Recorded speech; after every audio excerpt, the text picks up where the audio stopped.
Et coucou, aujourd'hui je vais vous présenter Vision. Vision, c'est un jeu de 2 à 5 joueurs, de 8 ans plus, et des parties de 30 minutes à peu près. La nuit est tombée et tu sombres dans un profond sommeil peuplé de songes étranges.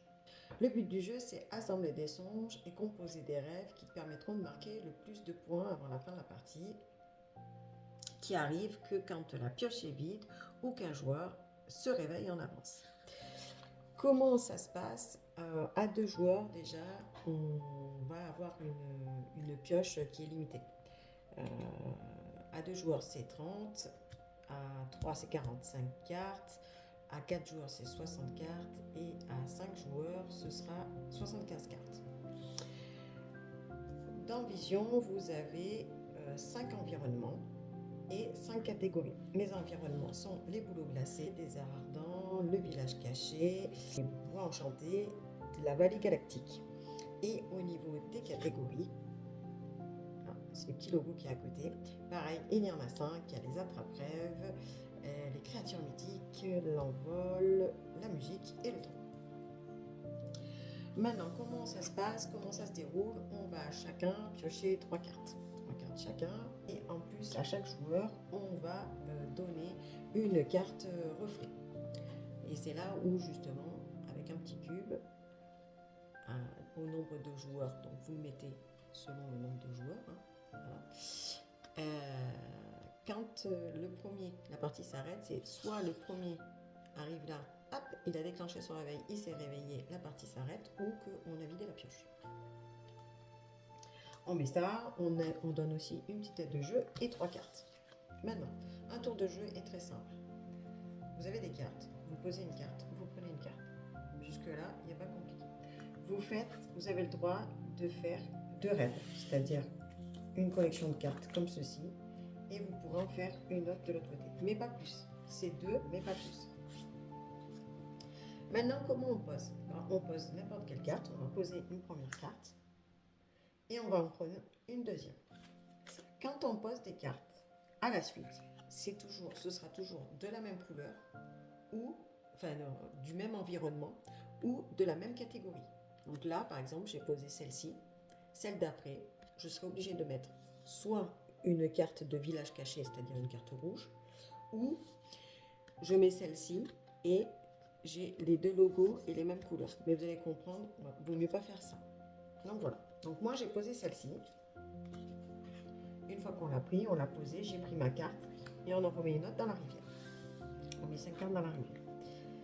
Mon collègue d'en face va commencer un rêve, pareil, il prend une carte, il la pose devant lui, il en prend une autre. Hop, et ainsi de suite. D'accord? Donc c'est pour ça qu'il y a quand même une course, vous allez voir quand ça se vide. Là maintenant, c'est revenu à mon tour. J'ai 2 possibilités. Soit j'entame un nouveau rêve en dessous, et il peut se passer plusieurs scénarios, soit je le mets à la suite.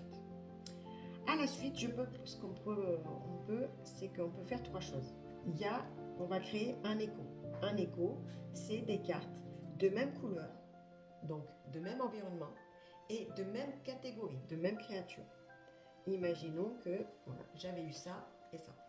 Et bien là, j'avais provoqué un écho. Elle était de même couleur et de même catégorie. Mais là, je crée un écho. En créant un écho, ça veut dire que j'ai le droit de rejouer. Donc je rejoue. Je peux provoquer aussi un reflet. Un reflet, c'est quoi? C'est, je mets en dessous. Et un reflet, c'est soit, il y a 2 scénarios. Soit c'est de même catégorie. Donc imaginons, dans le meilleur des cas, j'avais ça dans ma main déjà. Celle-là, je peux faire ça. Et là, je crée ce qu'on appelle un reflet. C'est les cartes de même environnement et de même catégorie. Alors là, c'est le combo parfait. Mais ça peut être soit le scénario 1, c'est la même catégorie, ou le même environnement. Qu'est-ce qui se passe? Eh bien, il se passe tout simplement que j'avance mon cube sur la piste de rêve. Et j'ajoute une carte en plus dans la rivière, etc. Donc ça agrandit le choix multiple pour pouvoir... Une fois mon tour terminé, je prends ma carte, hop, et c'est au tour de mon collègue, qu'il vit, va prendre celle-ci, bah, lui c'est pareil, là il va faire un reflet parce que pourquoi? Il a la carte de même environnement. Et on va continuer. Il existe aussi le cauchemar. Le cauchemar, ça te sert que si par exemple tu as aucune carte qui te permet de faire ta continuité, parce que je le rappelle que à chaque fois que tu dois poser une carte, il faut toujours qu'elle soit de la même catégorie ou du même environnement ou de la même catégorie. Si c'est pas le cas, tu es obligé de créer un cauchemar. Pour créer un cauchemar, tout simplement, tu prends une de tes cartes, tu la retournes et celle-ci va agir comme un joker. C'est-à-dire qu'après, ce sera n'importe quelle carte. Donc, elle peut te permettre après de poser tes cartes pour pouvoir refaire ton rêve.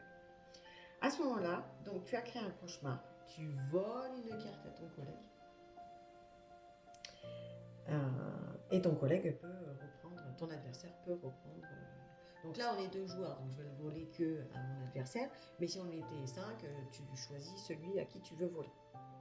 Voilà. Donc je vous ai expliqué toutes les règles de vision. C'est un jeu qui est très simple. Je tiens à féliciter pour l'illustration car elles sont magnifiques. On ne voit pas bien, mais en fait, parce que l'éclairage n'est pas super, mais elles sont en 3D. Et elles sont magnifiques, elles reflètent. Vraiment génial, on se sent transporté par les cartes. Et vraiment un boulot magnifique. C'est un jeu de Bruno Catala et de Florian Chiriex et illustré par Sepio. Et que les règles vous auront été bien expliquées. Et bon jeu!